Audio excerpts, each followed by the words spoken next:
श्री कृष्णा श्री कृष्णा श्री कृष्णा श्री कृष्णा। गुरुर्ब्रह्मा गुरुर्विष्णु गुरुर्देवो महेश्वरः गुरु साक्षात् परं ब्रह्म तस्मै श्री गुरवे नमः। तस्मै श्री गुरवे नमः।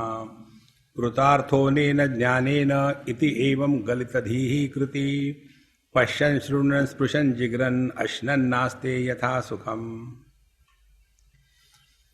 जीवन में अनेक प्रकार की इच्छाओं को पूरा हम करते हैं, करना चाहिए भी, लेकिन वो इच्छाओं को पूरा करते समय थोड़ा सजग हो जाए, सावधान हो जाए कि हमको इच्छाओं को पूरा करने से क्या मिलता है, इसका चिंतन करें। तब पता चलेगा हम इच्छा का अनुसंधान करेंगे। इच्छा या कामना क्या होती है? इच्छा या कामना होती है हमारे मन में किसी वस्तु के बारे में जानकारी हो गई। पहली बात, जिस वस्तु के बारे में जानकारी नहीं है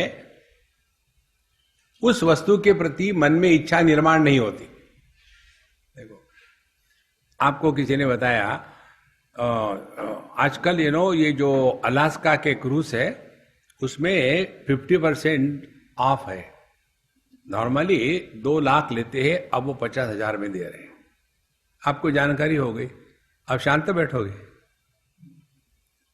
फिर इच्छति, फिर मन में इच्छा हो गई। तो 3 स्टेजेस है। पहले जानाति, इच्छति और करोति। और ये इच्छा क्या है? मन में किसी वस्तु के प्रति आकर्षण या द्वेष, दोनों प्रकार की इच्छा है। कुछ हमको चाहिए, कुछ हमको नहीं चाहिए। ये दोनों के द्वारा मन में विक्षेप निर्माण होते हैं और ये विक्षेप को ही इच्छा कहते हैं। देखो, उसके पश्चात उस इच्छा को पूरा करने के लिए हम कर्म में लग गए। अमुक अमुक वस्तु चाहिए तो आपने मेहनत करी और उस वस्तु को प्राप्त किया। प्राप्त करने के बाद आहा, मजा आ गया। लेकिन वो मजा कितने दिन टिकेगा? फिर दूसरी इच्छा मन में पैदा हो जाती है। ध्यान से सुनना, कोई भी इच्छा ले लो आप। एक बार की बात है, हम मिडिल ईस्ट में गए थे। तो जिनके यहां गए तो बैठे चाय पानी पी रहे थे। हमने उनको पूछा, आप अभी नए नए आए क्या यहां? तो बोले, स्वामी जी आपको कैसे पता चला हम नए नए आए हैं? हमने कहा कोई बात नहीं, नहीं तो नहीं। बोले नहीं, हम नए नए आए हैं, 2-4 महीने हो गए, लेकिन हमको ये पूछना आपको कैसे पता चला? हमने कहा ऐसे पता चला कि जिस कार में आप हमको ले आए उस कार का जो प्लास्टिक है वो निकाला नहीं था। उसके बाद आपके यहाँ ये जो मोबाइल, ये रिमोट कंट्रोल है टीवी का, वो भी प्लास्टिक में बंधा हुआ है। नया नया है ना, कब तक रहेगा? देखो, जगत के किसी भी वस्तु के प्रति हमारा मन हमेशा के लिए आकर्षित नहीं रह सकता। ये मन का स्वभाव है। देखो, और मन का आकर्षण 2 प्रकार से होता है। एक होता है भोग के लिए और दूसरा होता है योग के लिए। भोग के लिए आकर्षण को आसक्ति कहते हैं, और जो आसक्ति है वो जा सकती, टिकती नहीं। और जो दूसरा आकर्षण रहता है योग के लिए, उसको भक्ति कहते हैं। देखो, आसक्ति भी आकर्षण है और भक्ति भी आकर्षण है। इन दोनों में ये फर्क है। आसक्ति में दुख की निर्मिति होगी और प्रेम में दुख की निर्मिति नहीं होगी। देखो संतो, अब अगली बात, भक्ति हमेशा अपने से श्रेष्ठ के लिए होती है। हम माता पिता के भक्त है, हम देश के भक्त है, हम भगवान के भक्त है। कोई ऐसा कहेगा मैं अपने कुत्ते का भक्त हूं? हाँ कहेगा, है महाभाग। देखो महाराज, तो भक्ति प्रेम समर्पण है और इसीलिए उसमें मैं नहीं पैदा होता। आसक्ति आकर्षण यह भोग वृत्ति होने के कारण उसमें मैं पैदा होता है। मैंने ये लिया, मैंने वो लिया, मैंने ऐसा किया। इसीलिए भक्त कभी गिरता नहीं। कारण क्या है? उसने समर्पण कर दिया तो ऑलरेडी गिर चुका है, और कहां गिरेगा? देखो, इसीलिए ये जो इच्छाएं है इसको जब हम पूरा करते हैं तो एग्जैक्टली क्या होता है? मन में जो इच्छाओं का विक्षेप था, इच्छा पूरी होने के बाद वो विक्षेप शांत हो गया। विक्षेप रहित मन को ही आनंद कहते हैं। देखो, आनंद नाम की कोई वस्तु नहीं है। देखो, तो जब ये बात समझ में आएगी कि हमने एक इच्छा पूरी करी, बड़े खुश हो गए, आनंद आ गया, फिर उसके बाद फिर दूसरी इच्छा खड़ी है लाइन में, बड़ा लंबा क्यों है? दूसरी इच्छा पूरी करो, वो पूरी हो गई, फिर तीसरी इच्छा आ गई। इस प्रकार से हमारा पूरा जीवन केवल इच्छाओं को पूरा करने में ही समाप्त हो जाता है। और कृतकृत्यता किसको कहते हैं? एतद् बुद्ध्वा बुद्धिमान स्यात् कृतकृत्यश्च भारत। तो कृतकृत्यता कहते हैं अब हमारे मन में किसी भी इच्छा का उदय ही नहीं होता। देखो, किसी इच्छा का उदय नहीं होता माने क्या? पश्चन शृण्वन् स्पृशन जिघ्रन अश्नन आस्ते यथा सुखम। जीवन में जो कुछ हो रहा है, जो कुछ मिल रहा है, उसको लेकर के यथा सुखम, ठीक है, नो कंप्लेंट्स, जो जैसा है वैसा ठीक है, और दुराग्रह नहीं है। ये देखो, ये दुराग्रही लोग जो है ना, स्वयं तो दुखी होते ही है, अन्य को भी दुखी कहते हैं, करते हैं। अपनी औकात पहचानना है, हम क्या कर सकते हैं, क्या नहीं कर सकते। एक हमारे मित्र अमेरिका में पढ़े लिखे हैं, इंटेलिजेंट है, और अगरबत्ती ब्रांड है। अब उनका मकान बदलने का आया हिसाब, तो मैंने कहा देखो, ये जो मूवर्स होते हैं उनको बुला लेना, ये सामान तुम नीचे मत ले आना। नहीं स्वामी जी कुछ नहीं, आई कैन डू इट। हमने कहा मत करो बाबा, तुम फटीचर हो, वो सूटकेस का वजन तुमसे ज्यादा है। मानना नहीं, ये किसी का सिद्धांत होता, नहीं मानेंगे। और उठा करके ले आए, और नीचे आते आते कमर में आ गई लचक। पिछले 11 साल से परेशान है। जब भी मुझे मिलते, स्वामी जी आपका शाप लग गया, शाप लग गया। देखो महाराज, ये बात इतनी सरल होती है। ये जो दुराग्रह है, ये इच्छा का विकृत रूप है। जो व्यक्ति इस विकृति से मुक्त हो गया है वही सुखी रहता है। देखो, तो जगत में जो भी कुछ हो रहा है यथा सुखम, ठीक है, बढ़िया है, जा सके तो ठीक है, नहीं जा सके तो ठीक है। ये जो सहजता है जीवन में, वो आनी चाहिए। कहते हैं शून्या दृष्टि वृथा चेष्टा विकलानि इंद्रियाणि च न स्पृहा न विरक्तिर्वा क्षीण संसार सागरे। जब ये दुनिया के प्रति जो आकर्षण है इसलिए समाप्त हो गया। अब इस दुनिया को हमने सत्य के रूप में स्वीकार नहीं किया।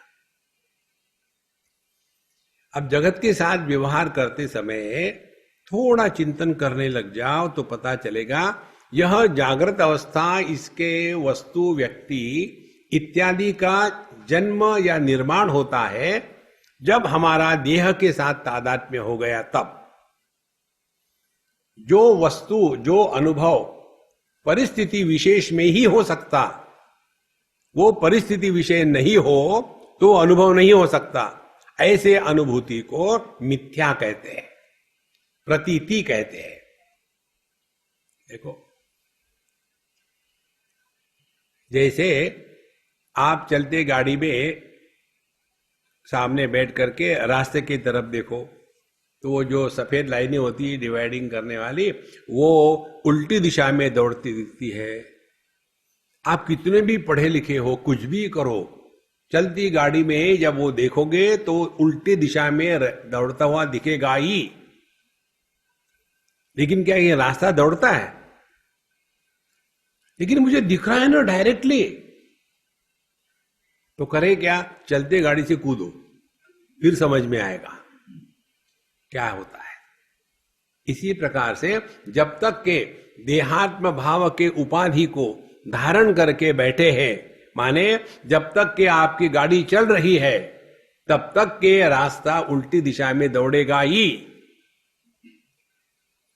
और आप ये कहें नहीं, मुझे तो रास्ते को दौड़ने नहीं देना है, मैं रिसर्च करूंगा। क्या खाक रिसर्च करोगे? देखो संतो, तो ये जो स्थूल जगत है, यहां की जो संग्रह संबंध जो भी कुछ है, वो तभी है जब हमने ये देहात्म भाव के उपाधि को स्वीकार किया है।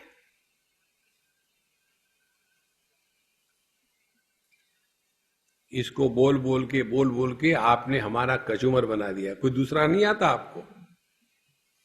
बाकी के महात्मा लोग कैसे कहते हैं, देखो शबरी माता चली गई, भगवान का नाम ले रही थी, रोज अपना कमरा साफ करती थी। एक बार भगवान राम आए तो उन्होंने इतनी खुशी के साथ उनको बेर दिए खाने के लिए, और एक एक बेर झूठा करके खाती थी, और अच्छा है तो देती थी, और सभी का सभी ऑडियंस लेकर के बेर खाने लग गया। अरे राम! और फिर रोना धोना। हम अभी गए थे वाराणसी में, आजकल वहां इतने साइज के टमाटर के साइज के बेर आने लग गए। तो हमारी जो होस्ट है उसने कहा, स्वामी जी ये अच्छे बेर है। हमने कहा देखो, यदि तुम शबरी हो और मैं राम हूं तो भी मैं नहीं खाऊंगा। ये बेर कोई खाने की चीज है? यूजलेस, दुनिया में सबसे यूजलेस पदार्थ को ये तो बेर है। और वो बेर शबरी ने भगवान राम को दिए, परेशान भगवान राम। इस चक्कर में मत पड़ना। ये जो दुनिया है ना, इसका कोई तात्पर्य नहीं है, तो हमेशा ऐसी रही है। इसीलिए शून्य दृष्टि, हमारे जीवन का लक्ष्य क्या है? मौज में रहो। कमान, दूसरा हो कुछ बताओ ना।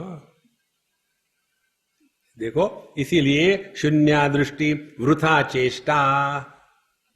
ये करना है, वो करना है, ऐसे करना है, वैसे करना है, मौज कर लिया। आज तक क्या किया? ध्यान से सुनो, आज तक क्या किया हमने? एक ही बात करी, अपने जीवन में इच्छाओं को पूरा करने का असफल प्रयत्न किया। क्या हम कह सकते हैं अब हमारे मन में एक भी इच्छा नहीं है? देखो,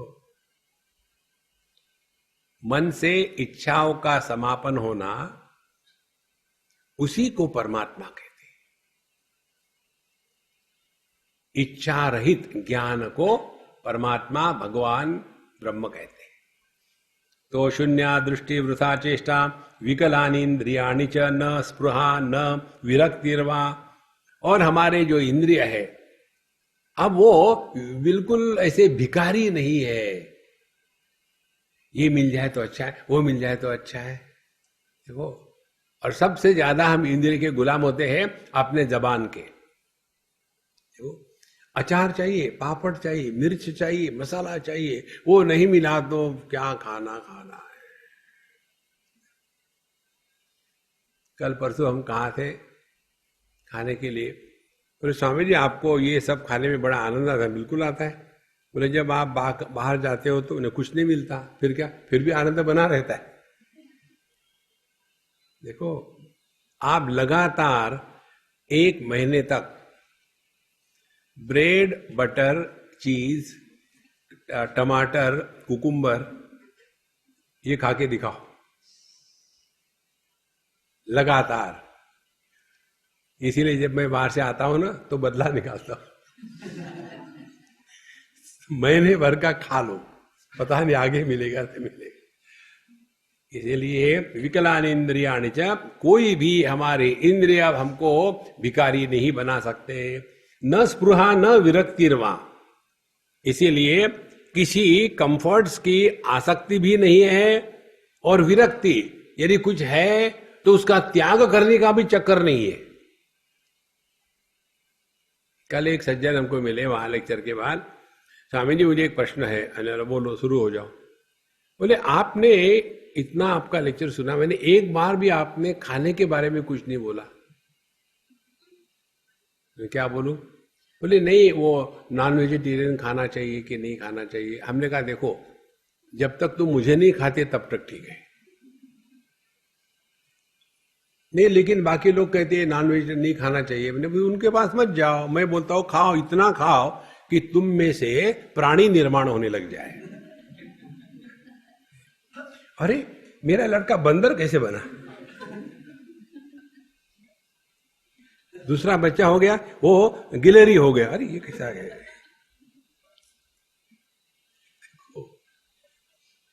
ये खाना क्या क्या नहीं खाना, अब कब तक इसी के दिमाग में लगाओगे? खाने के बारे में एक सिद्धांत ध्यान में रखना, खाने के पहले, खाते समय, खाने के बाद खाने का चिंतन मत करना। हमारा अखंड चिंतन चलता है। अभी ब्रेकफास्ट कर रहे, हाँ लंच के लिए क्या बन रहा? अरे इसको खा के जिंदा तो रहो। देखो महाराज, तो विकलानि इंद्रियाणि च न स्पृहा न विरक्तिर्वा, है तो ले लिया, नहीं है तो नहीं लिया, क्या फर्क पड़ता है? अपने मौज से कभी भी हिसाब नहीं करना। न जागरती न निद्राती नोन्मीलति न मीलति, अहो परदशा क्वापि वर्तते मुक्त चेतसा। जो मुक्त चेतस है, मुक्त चेतस माने जिसका मन देहात्म भाव और जीवात्म भाव से मुक्त हो गया है। देखो, माने जो बर्फ अपने आकार को त्याग चुका है, उस बर्फ को हम क्या कहेंगे? पानी। और उसके लिए करना है, कुछ नहीं करना है। एक बार एक व्यक्ति बेवकूफ, हाथ में बर्फ था और इधर उधर से ढूंढ रहा था। दूसरे ने पूछा क्या कर रहे यार? मैं देख रहा हूं कि पानी कहां से लीक हो रहा है, बर्फ से पानी कहां से लीक हो रहा है। वैसी स्थिति है। ये इच्छा कहां से आती है? कहीं से नहीं आती, ये बेवकूफी से आती है। इसीलिए न जागरती न निद्राती, ना वो जग रहा है ना सो रहा है। देखो, जो जग रहे हैं वो समझने का प्रयत्न कर रहे हैं, जो सो रहे हैं वो सुन ही नहीं रहे। तो ना समझने का प्रयत्न कर रहे हैं, ना सो रहे हैं।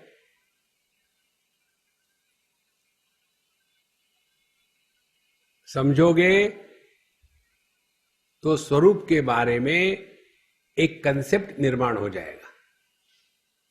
परमात्मा इज नॉट ए कंसेप्ट। एक बार पिट्सबर्ग की बात है, यूनिवर्सिटी में हमको बुलाया था, और वहां का लेक्चर होने के बाद वहां के प्रोफेसर ने कहा, mister Swami, you have presented the concepts very well. I said, sir, I am extremely sorry. I disagree with you. I did not talk concepts. You are a professor is a concept. You are intelligent is a concept. You are successful is a concept. You are man is a concept. You are is not a concept. Concepts are subject to change. The truth is not subject to change. I was a child, concept. I was a teenager, concept. देखो, but I am is not a concept. Therefore, न जागृति, सुनकर के समझने का प्रयत्न मत करो। खाली आया करो और खाली जाया करो।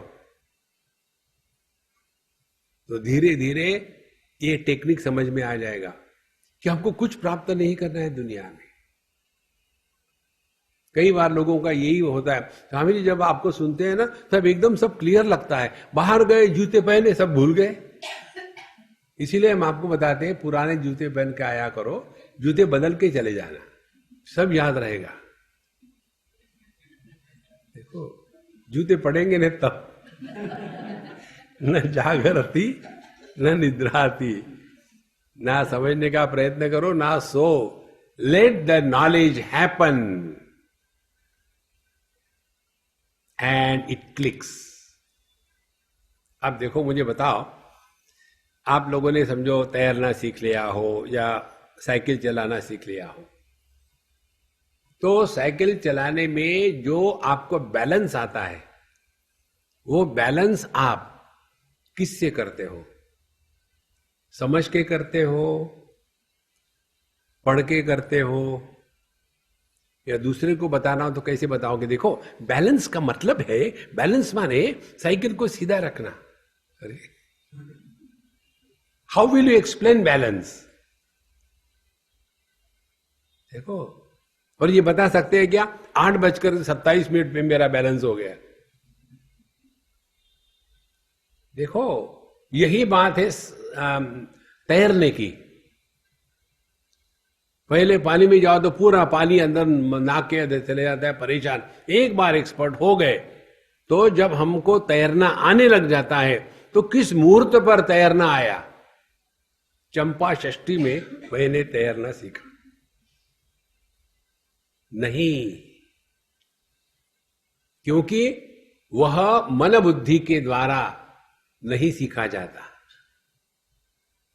और इसीलिए एक बार आप बाइसिकल चलाना सीख लो, जिंदगी में कभी भी फिर बैलेंस कैसे करना ये सीखना नहीं पड़ता।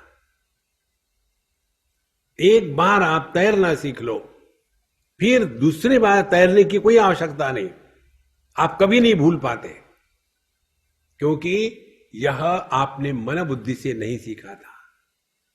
उसी प्रकार से अपना जो स्वरूप है वो समझदारी से प्राप्त नहीं होता।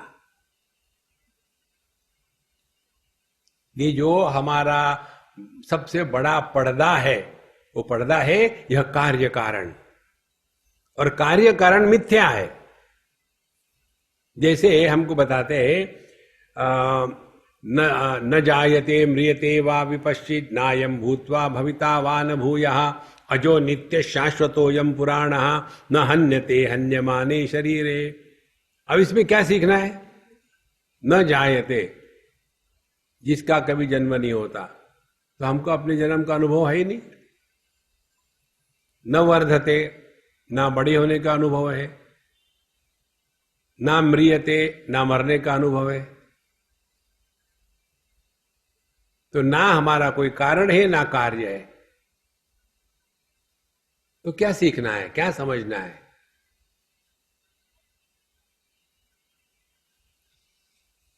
हम ही किसी को कार्य कहते हैं और फिर उसके कारण की मीमांसा शुरू कर देते हैं।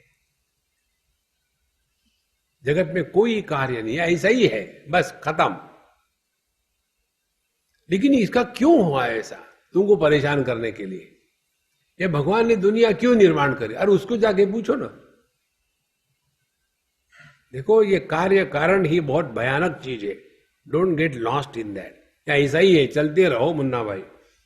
न जागरती न निद्राती, नोन मिलती न मिलती। और फिर ना तो आंखें करके बंद करके बैठना है, ना आंखें खोल के बैठना है। फिर बंद हो गए तो हो गए, नहीं हुए तो नहीं हुए, क्या फर्क पड़ता है? दोनों जगह हम परेशान होते हैं। जिनको सहजता से आंखें बंद हो जाती है उनकी परेशानी ये है, महाराज जी क्या करे, हमारी आंखें खुली नहीं रहती। और जो दूसरे हैं, महाराज जी क्या खुले आंखों से मेडिटेशन हो सकता है? क्योंकि उनकी आंखें बंद ही नहीं होती। ये दोनों परेशान है, कुछ मतलब नहीं इसका। देखो अपने होने में इंद्रिय का, मन का, बुद्धि का व्यापार नहीं। जिस अनुभूति में इंद्रिय मन बुद्धि का व्यापार नहीं होता वह सत्य है।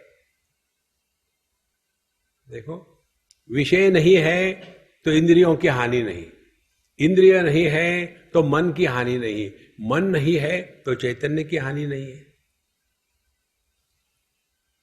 देखो, क्या अंधे या बहरे आदमी को मन नहीं होता?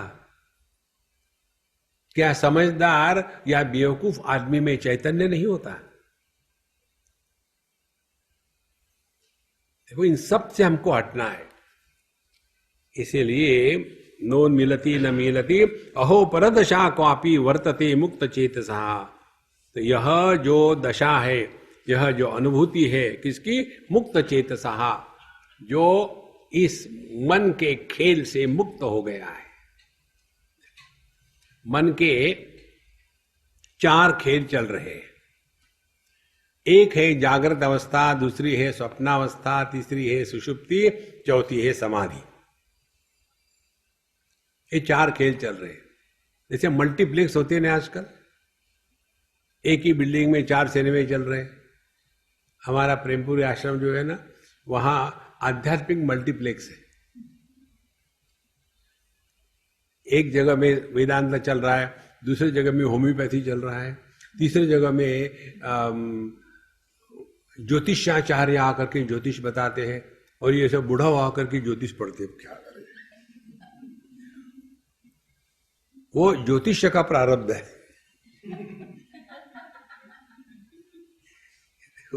मल्टीप्लेक्स। इसी प्रकार से ये मन 4 मल्टीप्लेक्स चला रहा है। कभी जागृत है, कभी स्वप्न है, कभी सुषुप्ति है, कभी समाधि है। इन्हीं चारों में हम भटक रहे हैं। लेकिन ये 4 सब किसमें हो रहे हैं? ध्यान से सुनना। अगले बार जब नीचे जाओगे ना, तो जो एक्वेरियम बनाए हमारे सुरेश जी ने, उसको तोड़ना मत, दूर से देखना, और देख करके ये प्रयत्न करना अनुभव करने का, उस पानी का क्या अनुभव होगा। उसमें जब मछलियां घूमती है इधर से उधर, तो पानी को गुदगुदी होती, क्या अरे यार ज्यादा मत घूमना, उसमें 2-4 मछलियां और डाल दो तो क्या पानी को बोझा होगा? या उसमें से मछलियां निकाल डालो तो क्या पानी की हानि होगी? इसी प्रकार से चाहे जागृत रहे ना रहे, स्वप्न रहे ना रहे, सुषुप्ति रहे ना रहे, समाधि रहे ना रहे, हम ज्यों के त्यों।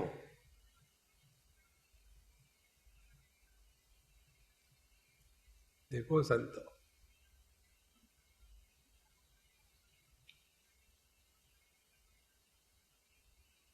इसी प्रकार से इस चिदाकाश में जो स्थिर है, उसमें ये 4 प्रकार की मछलियां घूम रही है, जागृत, स्वप्न, सुषुप्ति, समाधि। लेकिन इस चिदाकाश को कोई उसका प्रभाव नहीं।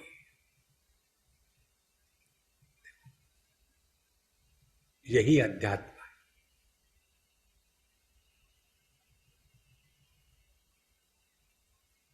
ना दोस्त है ना दुश्मन है।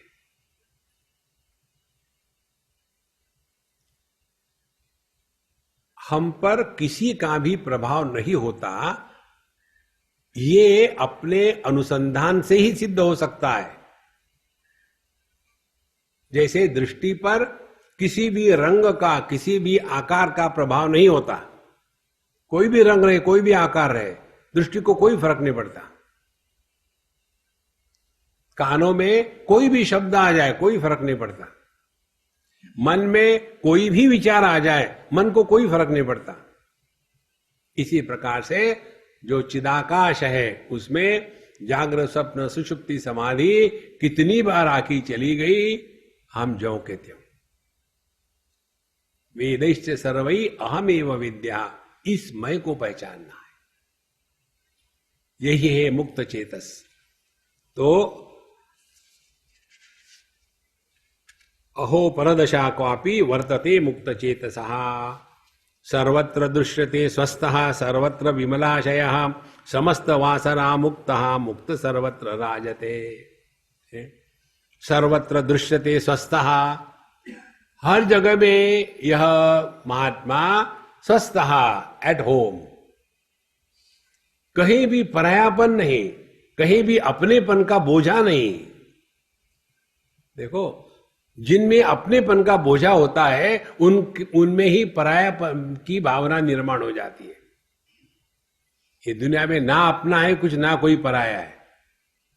देखो, तो सर्वत्र दृश्यते स्वस्थः, स्वस्थ है माने अपने में स्थित है। फिर सर्वत्र विमलाशयः, और जहां भी है प्रसन्न है। दोनों को इकट्ठा कर लो तो प्रसन्नता माने अपने स्वरूप में निष्ठा होकर के रहना।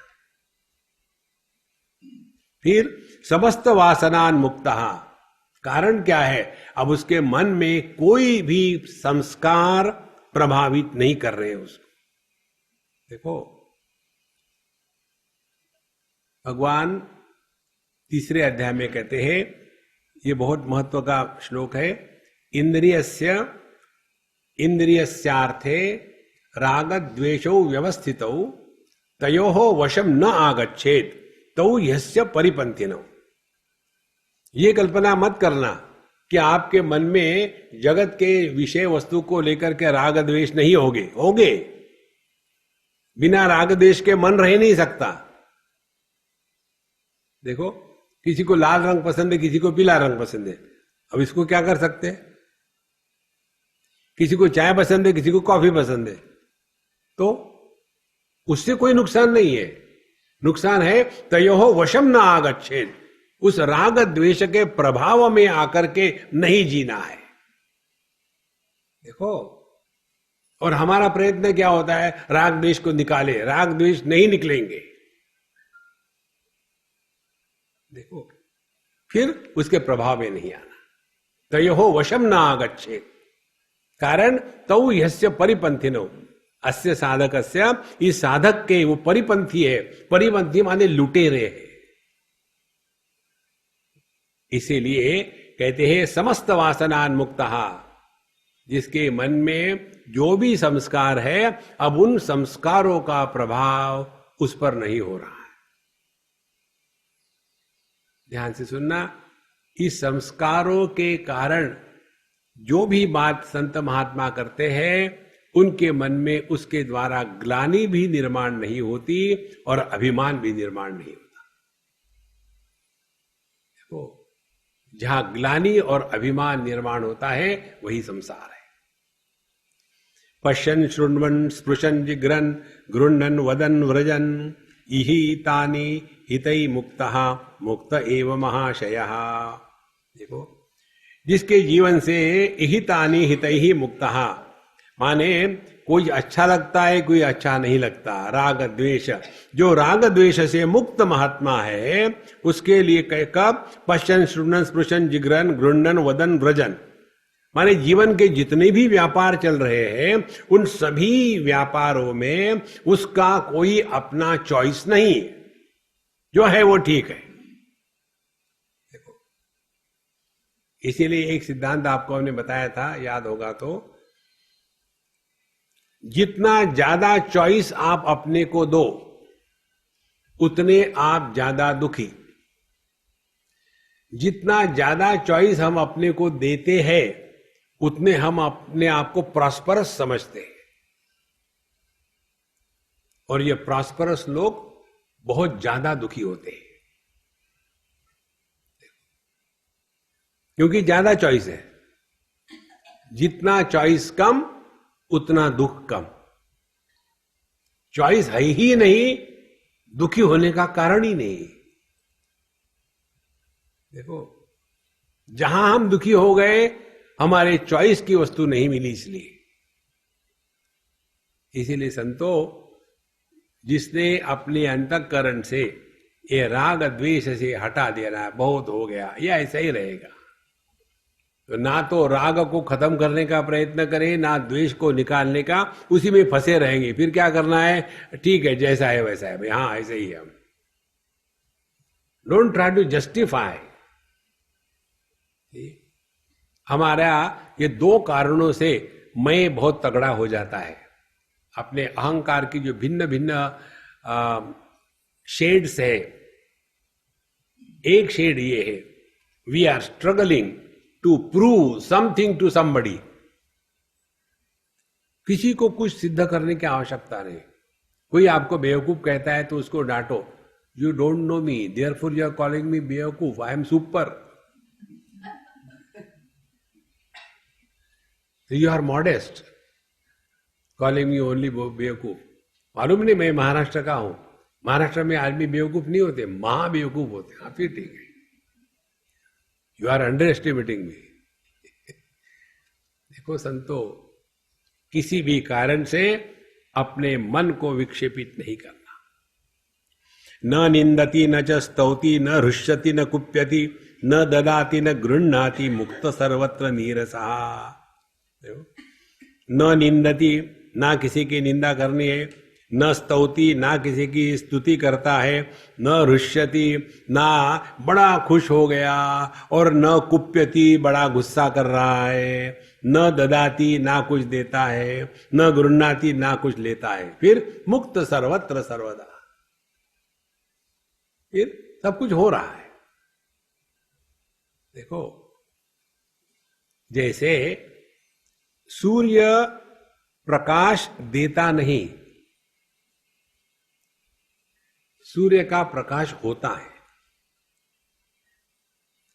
और कोई व्यक्ति कमरे में बैठा है और कंप्लेन करे, देखो जी सूर्य प्रकाश मुझे दे नहीं रहा, मैं अनफॉर्चुनेट है, उन लोगों को दे रहा है, वैसे तो वो घर के बाहर बैठे हैं, हम तो अच्छे घर के अंदर बैठे हैं, हमको सूर्य प्रकाश नहीं मिल रहा है।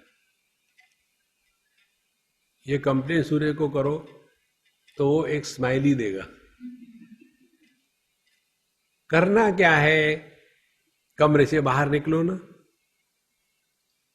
और फिर उसको थैंक यू कहो तो वो कहेगा थैंक यू किस बात का, मैंने कुछ किया ही नहीं। देखो, हमारे मन में ये भ्रांति होती है कि कोई हमसे प्रेम करता है, कोई हमसे द्वेष करता है।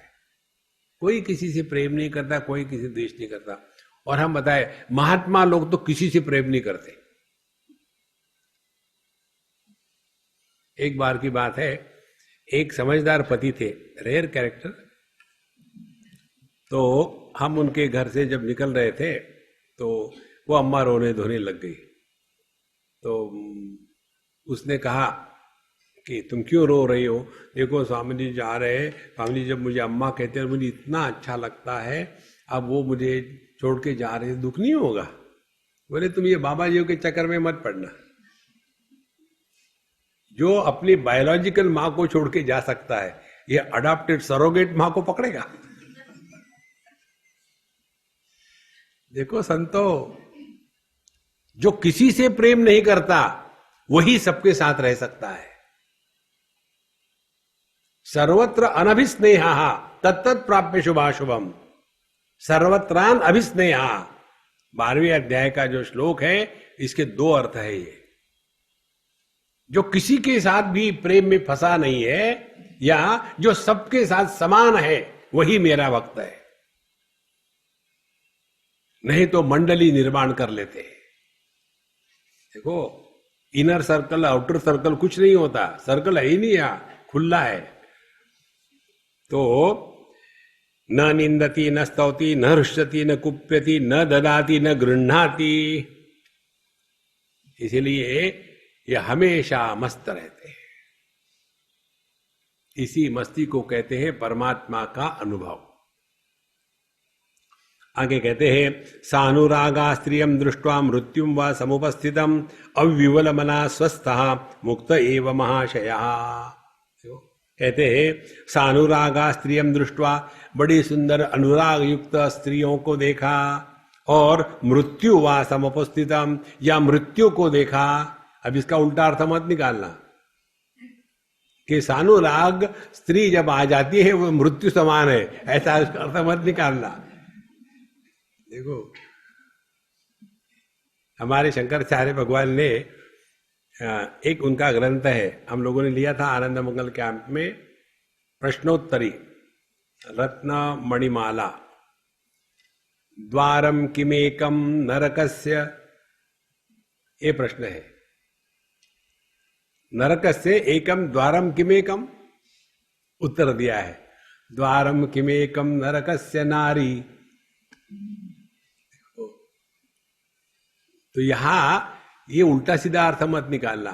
भोग की पराकाष्ठा हो या मृत्यु सामने आ जाए, दोनों स्थिति में अविवल मनः स्वस्था, उसके मन में कोई विक्षेप नहीं। ध्यान से सुनना, मनुष्य मृत्यु के कारण कभी दुखी नहीं होता, मनुष्य मृत्यु के दुख के कारण दुखी होता है। देखो, एक हमारी अम्मा है, देखो ये सब ज्ञान की बातें थोड़ी सूक्ष्मता से हृदय में प्रकट होने लग जाती है। उसकी सांस बड़ी खुसट थी, वैसे सांस खुसट ही होती है, ये महाखुसट थी, महाराष्ट्र की थी। और उसको बिचारी को, बहू को बहुत छला, बड़े कष्ट दिए, और ये बहू ने बड़ी प्रेम से आखिरी दम तक उसकी सेवा करी। तो एक दिन वो बुढ़ाऊ मर गई। वो मर गई आषाढ़ी एकादशी को। अब वो मरने के बाद ये जो बहू थी उसको परेशानी, स्वामी जी मेरी सांस इतनी भयानक थी, ये आषाढ़ी एकादशी को मरी, क्या ये वैकुंठ जाएगी? हमने कहा घबराओ मत, नहीं जाएगी। हाँ फिर ठीक है। देखो क्यों नहीं जाएगी? देखो जब वो मरी तब उसको मालूम था क्या कि आज आषाढ़ी एकादशी है? नहीं। प्राप्ति हमेशा ज्ञानात्मक होती है। देखो इसीलिए यहां जो बताते हैं कि मृत्यु या स्त्रिया अविवल मना, जब हमारे मन पर किसी का भी प्रभाव नहीं होता, उस स्थिति को कहते हैं हम स्वस्थ है। स्वस्थ माने स्वस्मिन स्थित, अपने आप में स्वस्थ है। इसीलिए जो हम मंत्र दे रहे थे, स्वस्थ रहो, चुस्त रहो, व्यस्त रहो, मस्त रहो।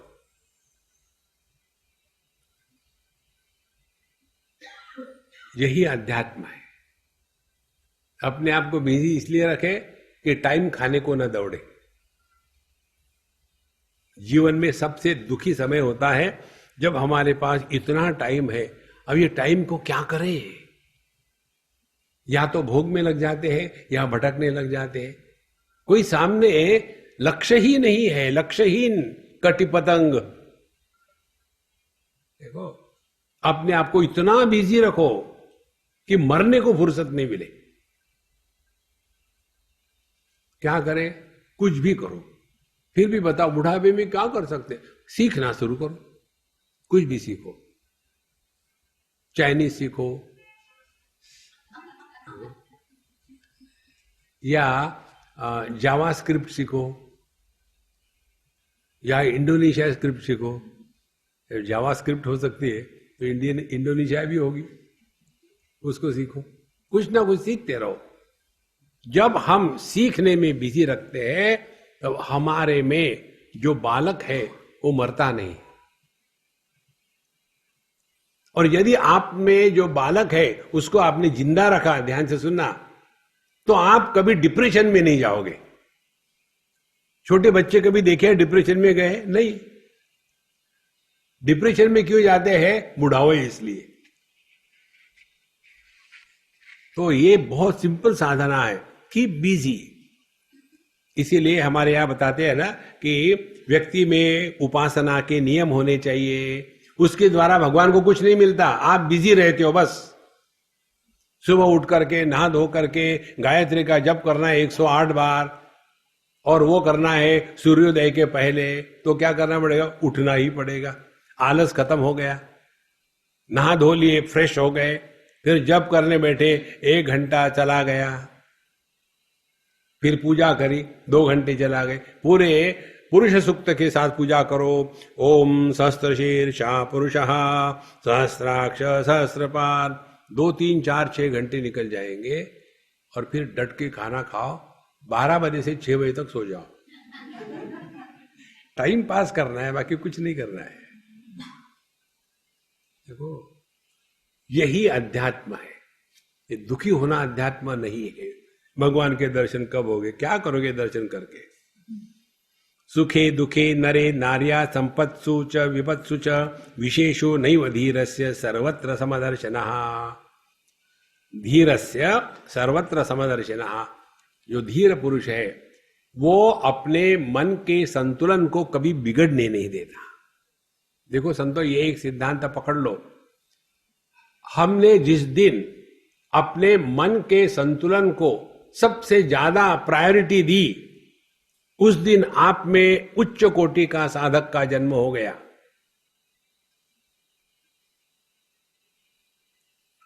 मां बाप से मरने वाले देह का जन्म होता है। सत्संग में जब ये बात समझ में आएगी कि असली साधक का जन्म होता है जब उसने अपने मन के संतुलन को विश्व की सर्वोच्च वस्तु के रूप में स्वीकार किया है। बाकी दुनिया जाने दो भाड़ में, अपने मन के संतुलन को नहीं खोना। इसलिए यहां कहते हैं धीरस्य सर्वत्र समदर्शिनः। और इसके लिए आप दूसरी महत्व की बात, हमने एक बार आपको बताया था, एक स्कूल में हम बच्चों से बात कर रहे थे। हमने कहा बताओ कि यदि आपको बोर्ड एग्जामिनेशन में फर्स्ट आना है तो क्या करना पड़ेगा? तो बच्चों ने शुरू कर दिया, पढ़ाई करनी पड़ेगी, सबका उत्तर ठीक से आना चाहिए, लिखना चाहिए, सब कुछ करना चाहिए। हमने कहा ये सब बातें तो तुम्हारे टीचर को आती है, तो तुम्हारा टीचर फर्स्ट आएगा क्या? नहीं, वो तो नहीं आएगा। फिर पहली आवश्यकता है you have to appear for the examination. यदि आप एग्जामिनेशन में अपीयर नहीं होगे, आपको चाहे पूरी दुनिया का ज्ञान है, फर्स्ट आ सकते हो? इसी प्रकार से अपने जीवन का हर एक अनुभव, सुखे दुखे नरे नार्या संपत्सु विपत्सु, हर एक अनुभूति में हम अपने आप को एक विद्यार्थी के रूप में प्रकट करें। आज हमारी परीक्षा है, क्या सुख आया? कहीं फुदक तो नहीं रहे? आज हमारी दूसरी एग्जामिनेशन है, दुख आया, कहीं फ्रस्ट्रेट तो नहीं हो रहे हैं? आज हमारी तीसरी एग्जामिनेशन है, नरे लोगों में गए। देखो, अपने जीवन का हर एक अनुभव एक आध्यात्मिक परीक्षा के रूप में ग्रहण करें। हर एक अनुभव।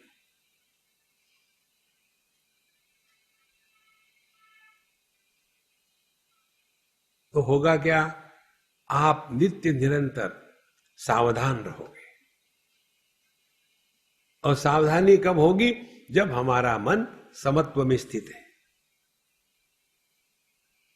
सावधान माने स अवधान, अवधान माने एकदम ताजापन। ऐसे नहीं, मुझे पता ही नहीं था, सामने से गाड़ी आ रही थी तो ठोक दिया, अरे।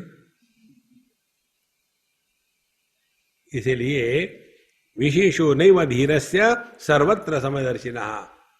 इस धीर पुरुष के लिए इससे कोई मतलब नहीं। कभी सुख आएंगे, कभी दुख आएंगे, कभी अच्छा होगा, कभी बुरा होगा, ये तो दुनिया है, ऐसे ही चलेगा। न हिंसा नैव कारुण्यम नौध्यत्यम न च दीनता नाश्चर्यम नैव च क्षोभा क्षीण संसार नरे। न हिंसा नैव कारुण्यम। अब हिंसा तो करनी ही नहीं चाहिए, ये बात सबको समझ में आती है, इसमें कोई कठिन नहीं। नैव कारुण्यम, ये महत्व की बात है। किसी पर भी तरस मत खाना, अपने पर तो बिल्कुल मत खाना। जो व्यक्ति अपने पर तरस खाता है जो दूसरे पर तरस खाता है वो परमात्मा का महाघोर अपमान कर रहा है।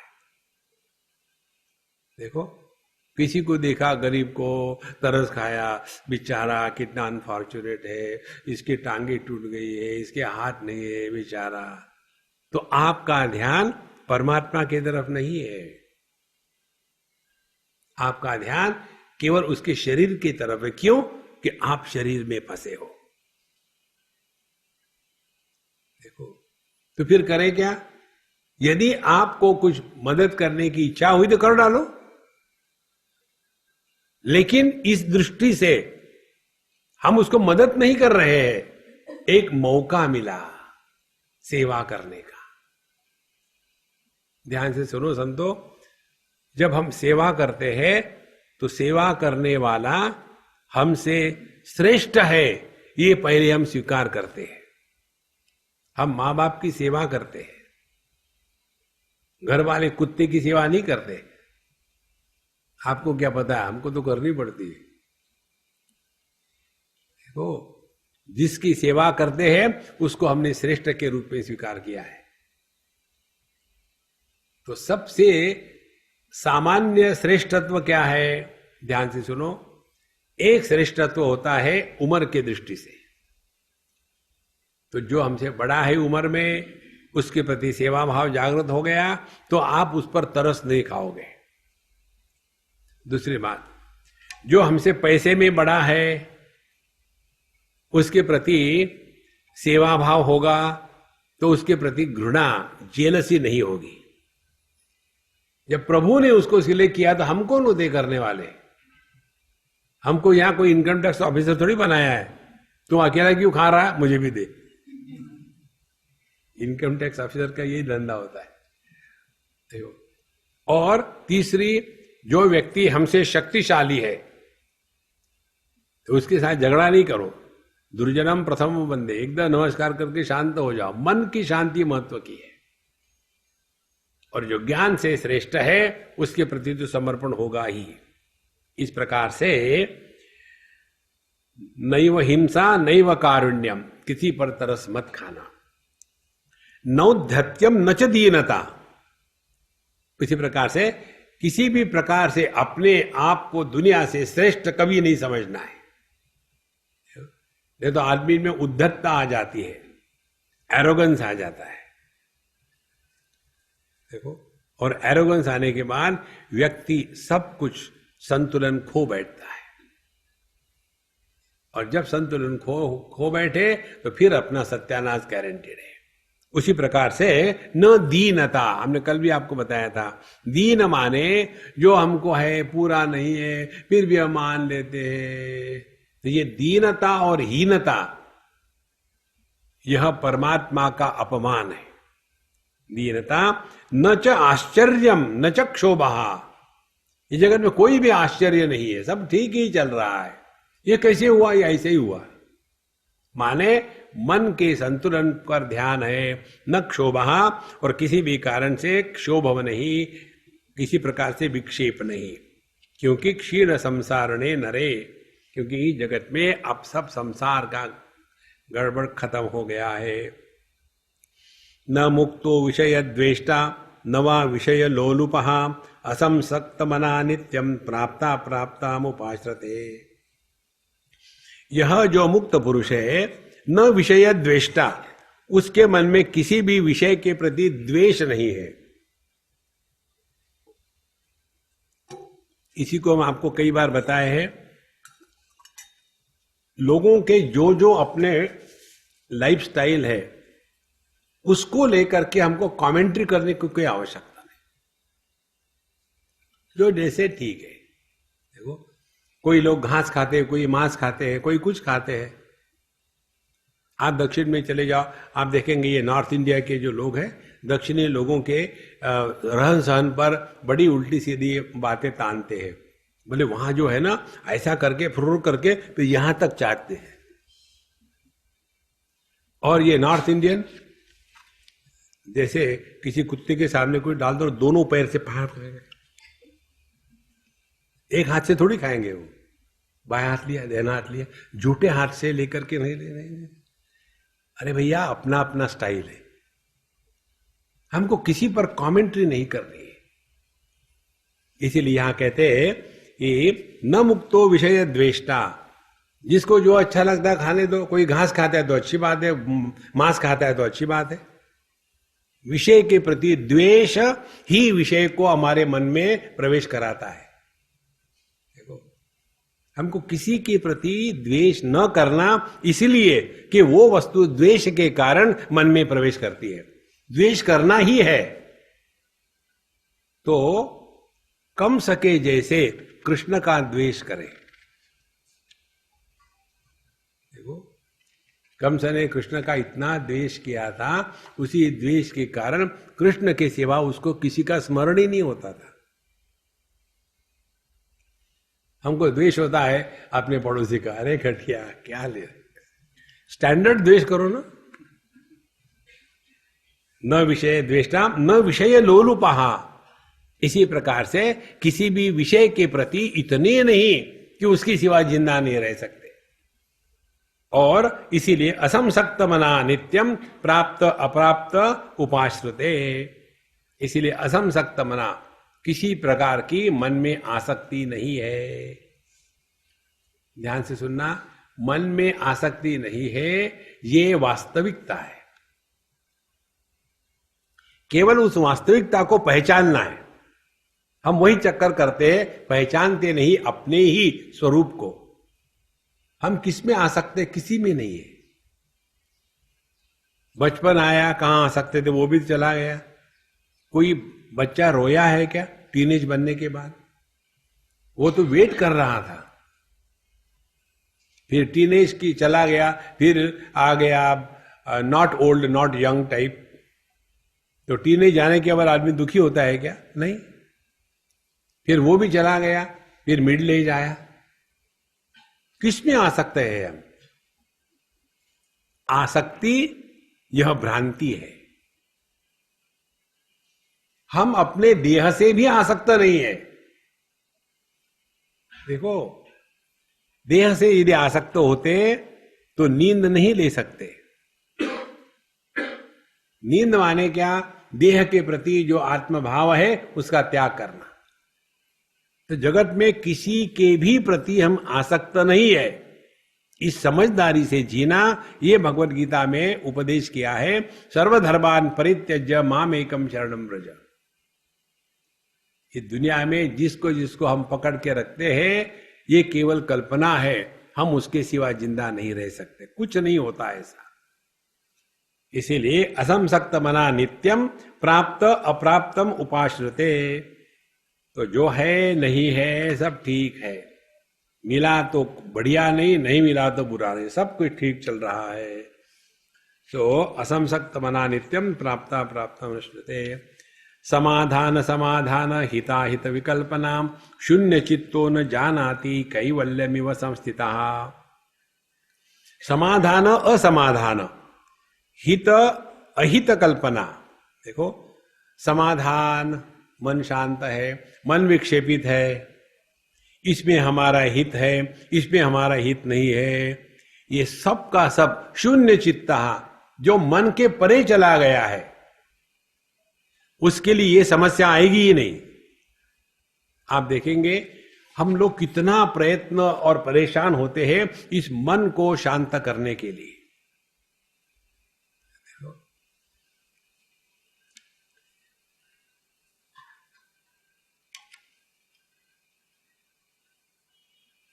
अभी कल हम गए थे इस्कॉन में, हम जाते दर्शन के लिए, तो कभी समय मिलता तो बैठ लेते हैं, नहीं मिलता तो वैसे निकल आते हैं। तो वहां हरे कृष्ण का जप चलता है। उसमें ये हमने चीज सीखी, यदि आपका मन सहज शांत हो तो वो जब भजन कीर्तन आपको डिस्टर्ब नहीं करेंगे। और फिर यदि बिना डिस्टर्बेंस के रह सकते हो तो रह लो ना। लेकिन फिर मन कहता नहीं, अब भगवान का जप करना है। अब उनका एक जप है, आपका एक जप है, दोनों जप की खिचक खिचक हो रही है। ऑन द कॉन्ट्ररी, जहां जो चल रहा है उसके साथ रह लो, वो भजन गा रहे, आप भी भजन में एक हो जाओ, मन शांत रहेगा। किसी का विरोध नहीं करना है, निर्विरोध अनुभूति ध्यानमय जीवन है। देखो, इसीलिए कभी आपका मन सहज लग जाता है तो ठीक है, नहीं लगता है तो काम करने लग जाओ। वो भी नहीं लग जाता है, खाना खाओ, वो भी नहीं, फिर सो जाओ। देखो, ये मन के साथ झगड़ा करने का जो हमारा स्वभाव है, मन के साथ झगड़ा नहीं करो। तो समाधान समाधान हिता विहित कल्पना शून्य चित्तो न जानाति, क्योंकि कैवल्यमिव संस्थिता, क्योंकि वो केवलत्व में स्थित हो गया है। केवलत्व में माने जैसे आकाश केवलत्व में स्थित है, उसके लिए पूर्व पश्चिम उत्तर दक्षिण कोई मतलब नहीं। जैसे समुद्र केवलत्व में स्थित है, उसके लिए लहरों से कोई मतलब नहीं। जैसे पानी केवलत्व में स्थित है, उसके लिए समुद्र कारण और लहरें कार्य, कार्य कारण से मुक्त है, केवलत्व स्थिति है। इस प्रकार से शून्य चित्तो न जानाति कैवल्यमिव संस्थितः, निर्ममो निरहंकारो न किंचिदिति निश्चितः, अंतर्गलित सर्वाशः कुर्वन्नपि न लिप्यते। तो जिसमें ममता का अभाव है, निरहंकारः, जीवन में सबसे बड़ा अहंकार मालूम है किसका होता है? सबसे बड़ा अहंकार होता है त्याग का। ये त्याग का अहंकार ही व्यक्ति को इस दुनिया में बांध के रखता है। इसलिए होता है त्याग का अहंकार। हमको ऐसे लगता है हमने किसी चीज का त्याग कर दिया। अरे महाराज, त्याग करने के पहले ये सोचो आपका क्या था। ये देह भी तो अपना नहीं है, किसका त्याग करोगे?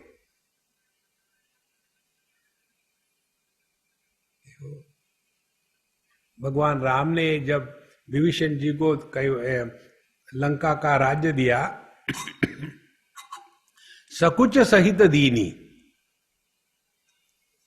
वहां तुलसीदास जी लिखते हैं भगवान रामचंद्र जी ने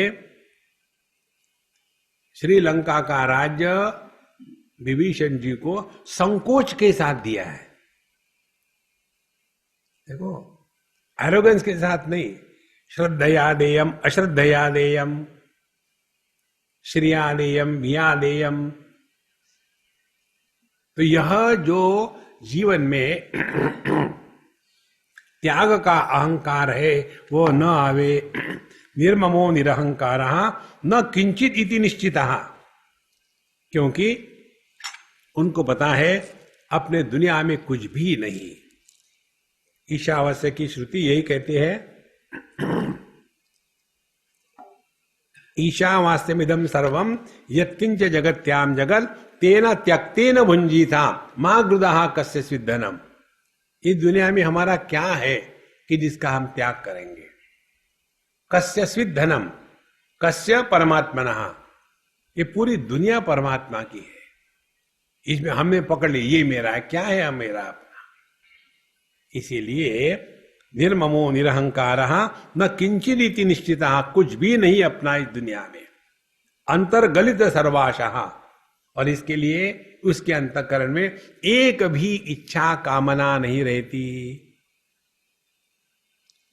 बुरी इच्छाओं को मिटाने के लिए अच्छी इच्छाएं, फिर अच्छी भी इच्छाओं के परे जाना है। असली इच्छा के परे जाना माने अब हम किसी को मदद नहीं करते, हमारे होने से ही मदद हो रही है। जैसे सूर्य किसी को प्रकाश नहीं देता, वो प्रकाश उसका स्वरूप बन गया है। तो अंतर्गलित सर्वाशः, कोई किसी प्रकार की इच्छा नहीं है।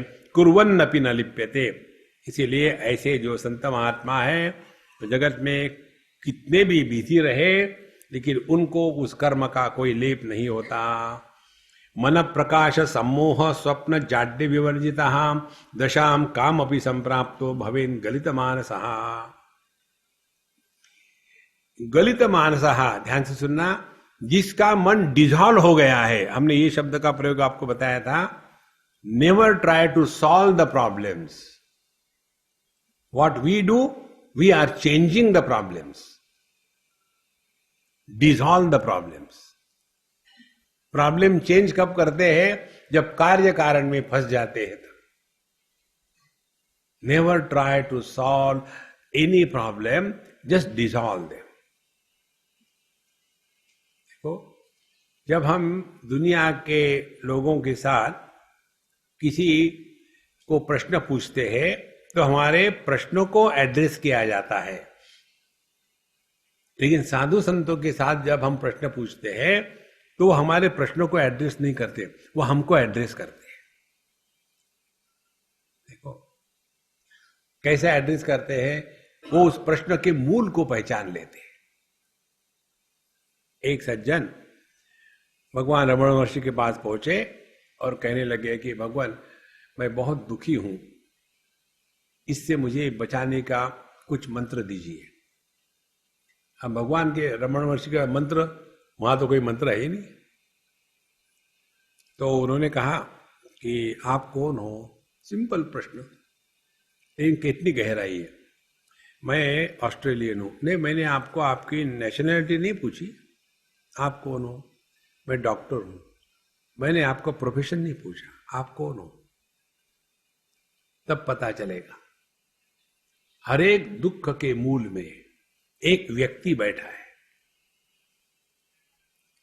अब उस व्यक्ति का अनुसंधान करो. क्या वो व्यक्ति है कि अभिव्यक्ति है? तो पता चलेगा औपाधिक अभिव्यक्ति होती है, उपाधि रहित सत्य होता है. जैसे आदमी सत्य है, उपाधि पत्नी की, अभिव्यक्ति पति की. अब इस पति अभिव्यक्ति को कोई व्यक्ति समझ ले तो कुछ भी करो, आप सुखी नहीं हो सकते. तो गलती कहां है? हमने अभिव्यक्ति को व्यक्ति मान लिया है. यह व्यक्तित्व से अपने आप को छोड़ना, यही अध्यात्म है. देखो, इसीलिए मन प्रकाश जागृत अवस्था, सम्मोह स्वप्न स्वप्नावस्था, जाड्य सुषुप्ति अवस्था विवर्जिता. जो जागृत स्वप्न सुषुप्ति, इन तीनों प्रकार के अनुभूतियों से प्रभावित होना खत्म हो जाता है. देखो, तीनों में से एक तो हम होते हैं, कई कई तो इससे भी मुक्त नहीं होते, उसी में फंसे रहते. महाराज जी, कल रात को मैंने बहुत खराब सपना देखा. देखो, एक बड़ा काला नाग आया और मेरे छाती पर बैठा, और फिर उसने, मैं तो घबरा गया था, फिर उसने सीधा मेरे जुगुलर वेन को काटा और वहां से पूरा खून चूसने लग गया, जैसे कोका कोला पीते हैं वहां स्ट्रॉ डाल करके. अब मुझे क्या होगा? हमने, मेरा भी वही प्रश्न है, वो सांप का क्या होगा बेचारे का? तुम्हारा खून जिसने पिया है वो जिंदा है क्या? होते हैं ऐसे प्रश्न पूछने वाले.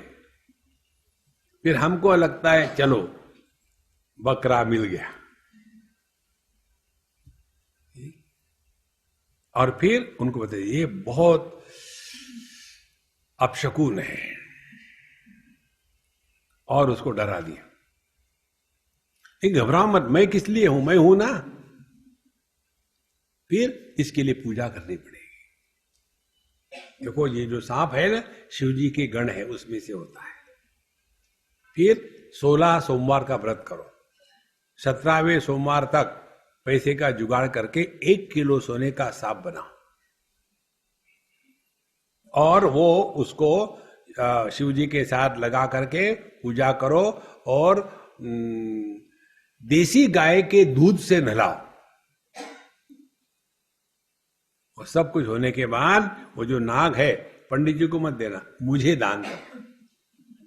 फिर क्या होगा? काले नाग की समस्या खत्म होगी, पीले नाग की समस्या है. कहां फंसे हैं, कहां फंसे हैं. तो जैसे हम स्वप्न को एकदम मिथ्या करके त्याग देते हैं, उसी प्रकार से यह जो जागृत अवस्था है उतनी ही मात्रा में केवल कल्पना मात्र है संतो, कोई उसका तात्पर्य नहीं है। चाहे सपना रहे ना रहे कुछ फर्क पड़ा हम में। इसी प्रकार से चाहे देह रहे ना रहे हम में कुछ फर्क नहीं पड़ने वाला। मत्तः स्मृति ज्ञानम अपोहरंच, हम ही सबका आधार है। कितने बार जागृत अवस्था आके चली गई, क्या फर्क पड़ा? कुछ नहीं। कितनी बार स्वप्न आके खत्म हो गए, कुछ फर्क नहीं पड़ा। देखो, इसीलिए मन प्रकाश सम्मोह स्वप्न जाड्य विवर्जिता दशाम काम अपि संप्राप्त, ऐसी दशा, ऐसी अनुभूति एकाद को प्राप्त होती है। और भवेद गलित मानसः, ऐसा व्यक्ति अपने मन को डिसॉल्व कर देता है, गला देता है। समस्या को हल मत करना, समस्या को गला देना है। हलाना नहीं, गलाना है। Don't try to solve the problems, dissolve the problems. हम करते क्या है, एक प्रॉब्लम को निकाल करके दूसरा प्रॉब्लम लाके रख देते। जैसे पहले मैं भोगी था, अब मैं योगी हो गया। जब भोगी थे तो हम अपने लिए समस्या थे, योगी हो गए दूसरे के लिए समस्या हो गए। तुम योगा नहीं करते, चलो मैं सिखाता हूं। प्राणायाम किया करो, अगर तुमको करना है करो ना, पब्लिक के क्यों पीछे पड़े हो? इसीलिए दशाम काम अभी संप्राप्त भवेन गलित मानसः। तो ये समझ लेना, जागृत स्वप्न सुषुप्ति समाधि, ये चार हमारी मन की अनुभूतियां है। जागृत अवस्था बुद्धि प्रधान है क्योंकि वहां कार्य कारण का महत्व है। स्वप्नावस्था मन प्रधान है क्योंकि वहां कोई नियम नहीं, कुछ भी हो सकता है। सुषुप्ति अवस्था अहंकार प्रधान है क्योंकि वहां जीवन के पंच महाभूत अलग अलग नहीं होते, उनको पकड़ के रखा जाता है। और जो समाधि है वो है चित्त की प्रधानता से। वहां समाधि में जाने के पहले जो आखिरी विचार था, वही विचार समाधि के उठने के बाद फिर प्रकट हो जाता है।